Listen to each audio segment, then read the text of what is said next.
প্রিয় ওলামায়ে কেরাম, আজকে যখন আমরা এই সমাবেশে উপস্থিত, এই সময়টি শুধু বাংলাদেশ নয়, দুনিয়াব্যাপী মুসলিম উম্মার জন্য একটি সংকটকাল, একটি দুঃসময় যাচ্ছে। দুনিয়াব্যাপী ইসলামের জাগরণ ঠেকাবার জন্য বিশ্ব জনমত বিভ্রান্ত করার লক্ষ্যে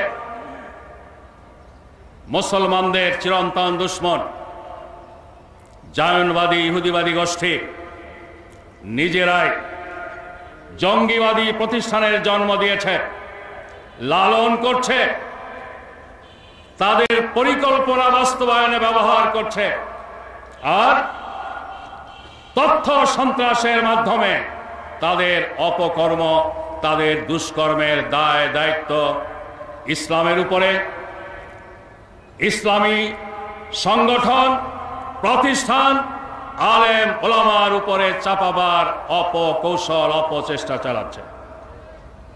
প্রিয় ভাইয়েরা, হযরত ওলামায়ে কেরাম, তারা এই জঘন্য নীল নকশা বাস্তবায়নের জন্য ইসলামকেও বিভক্ত করার অপচেষ্টা করছে। তাদের এক সময়ের তত্ত্ব ছিল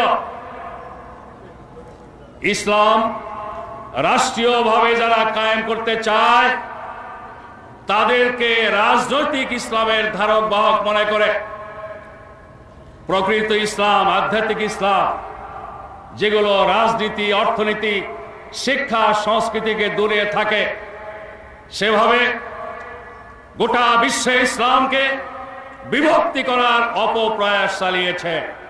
বিশেষ করে উপনিবেশিক শাসন থেকে মুসলিম বিশ্বের বিভিন্ন দেশ যখন স্বাধীন হচ্ছিল, তখন উপনিবেশিক শাসক গোষ্ঠীর বুদ্ধিজীবীরা সিদ্ধান্ত দিয়েছিল কোরআনী শিক্ষা, ইসলামের পূর্ণাঙ্গ আদর্শের শিক্ষা, পূর্ণাঙ্গ ইসলাম বাস্তবায়নের শিক্ষাই মুসলমানদেরকে স্বাধীনতা আন্দোলনে উজ্জীবিত করেছে। অতএব এই চেতনা নস্যাৎ করতে হলে মুসলমানদের মধ্যে তথাকথিত আধ্যাত্মিকতার, আধ্যাত্মবাদের প্রচার প্রসার করতে হবে। এই উপমহাদেশেও এভাবে বলার চেষ্টা করা হয়েছে, ইসলাম এসেছে অলি দরবেশদের মাধ্যমে, তারা রাজনীতি থেকে যোজন যোজন দূরত্ব বজায় রেখে চলেছেন। কিন্তু বাস্তব কথা কি? এই দেশে শাহজালাল এসেছেন, শাহ মাকদুম এসেছেন, তারা শুধু দরবেশ ছিলেন না, তারা মর্দে মুমিন ছিলেন, মর্দে মুজাহিদ ছিলেন। তারা অন্যায়ের বিরুদ্ধে, জুলুমের বিরুদ্ধে তারা জিহাদ করেছেন। মজলুম মানুষের কাছে তারা আশ্রয়দাতা, ত্রাণকর্তার ভূমিকায় এসেছিলেন। এই ট্যাবলেট খাওয়ানো যায়নি। আধ্যাত্মিক ইসলাম আর রাজনৈতিক ইসলামের বিভক্তি টানার চেষ্টা করেও দুনিয়াব্যাপী ইসলামী আন্দোলন তারা ঠেকাতে পারেনি, বরং ইসলামী আন্দোলন বিশ্বের অনেক দেশে গণজাগরণের রূপ নিয়েছে। এখন তারা ইসলামের বিজয়ের যে সম্ভাবনা সৃষ্টি হয়েছে, এই সম্ভাবনা নস্যাৎ করার জন্য তারা রাজনৈতিক ইসলাম বনাম জঙ্গি ইসলামের ফিলোসফি আওড়াচ্ছে। তারা বলতে চাচ্ছে রাজনৈতিক ইসলামের স্লোগানে মানুষ হতাশ হয়ে এখন নাকি জঙ্গিবাদের দিকে ঝুঁকে পড়ছে। এটা তাদের আবিষ্কার, তাদের আবিষ্কৃত তত্ত্ব।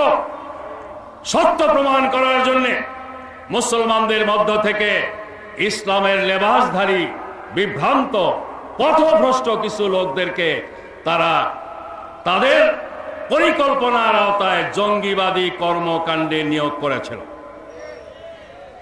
বাংলাদেশে জোট সরকারের যাত্রা লগ্নে পশ্চিমা মিডিয়া বাংলাদেশে জঙ্গিবাদের আখড়া হয়ে গেছে প্রমাণ করার চেষ্টা করেছে। ফার ইস্টার্ন ইকোনমিক রিভিউতে এই প্রচারণা চালানো হয়েছে টাইম ম্যাগাজিনে এই প্রচারণা চালানো হয়েছে, আমাদের পাশের দেশেও এই প্রচারণা চালানো হয়েছে। সাংঘাতিক শক্তির কথা বলা হয়েছিল, কিন্তু 17 আগস্টে তাদের 2005 সালের 17 আগস্টে তাদের 63 জেলায় এই অপকর্ম প্রকাশ পাওয়ার পর উলামায়ে কেরাম তাদের বিরুদ্ধে বক্তব্য রাখছেন, প্রশাসন তাদের বিরুদ্ধে ব্যবস্থা নিয়েছে, সরকার ব্যবস্থা নিয়েছে, সাথে সাথে তাদের নেটওয়ার্ক ছিন্ন বিচ্ছিন্ন হয়ে গেছে, তারা আর এগোতে পারে। প্রিয় ভাইরা, এভাবে ইসলামের সম্ভাবনা নষ্ট করার জন্য, ইসলামকে অসহিষ্ণু, উগ্রবাদী, সন্ত্রাসী, গণতন্ত্র বিরোধী একটি আদর্শ হিসেবে চিত্রিত করার যে জঘন্য ষড়যন্ত্র চলছে দুনিয়াব্যাপী, বাংলাদেশে আমরা এটা ব্যর্থ করতে সক্ষম হয়েছি। কিন্তু তারা এক ফ্রন্টে বিজয়ী হতে না পারলে আরো ফ্রন্ট খুলতে পারে। অতএব ভবিষ্যতে যাতে ইসলামের নাম নিয়ে বাংলাদেশের মাটিতে কোন মহল এই ধরনের ন্যাক্কারজনক ভূমিকা পালন করতে না পারে, উম্মতের অভিভাবক হিসেবে, মুসলিম উম্মার গার্জিয়ান হিসেবে উলামায়ে কেরামকে, জনগণকে, দেশবাসীকে ব্যাপারে সতর্ক সাবধান হওয়ার জন্য, সচেতন রাখার জন্য আরো জোরালো ভূমিকা পালন করতে হবে। হযরত উলামায়ে কেরাম এই কর্মকাণ্ডের কে কেন্দ্র করে যে প্রচারণা আমরা দেখেছি, সেই প্রচারণার ধরন থেকে মনে হয় তারা উলামায়ে কেরামের চরিত্র হরণ করতে চায়। তারা ইসলামী নেতৃবৃন্দের চরিত্র হরণ করে বাংলাদেশের জনমানুষ থেকে ইসলামপন্থীদেরকে, ইসলামী প্রতিষ্ঠান ইত্যাদিকে তারা বিচ্ছিন্ন করতে চায়। এই চক্রান্ত ষড়যন্ত্র নস্যাৎ করার জন্য হযরত উলামায়ে কেরামকে নবী রাসূলদের উত্তরসূরি হিসেবে, উত্তরাধিকার হিসেবে, আম্বিয়া কেরাম আলাইহিস সালামের তরিকাকে সামনে রেখে ইতিবাচক ভূমিকা এবং নেতিবাচক ভূমিকা, মুসবিত পদক্ষেপ এবং মনফি পদক্ষেপ দুটোকে সামনে রেখেই আমাদের কাজ করতে হবে।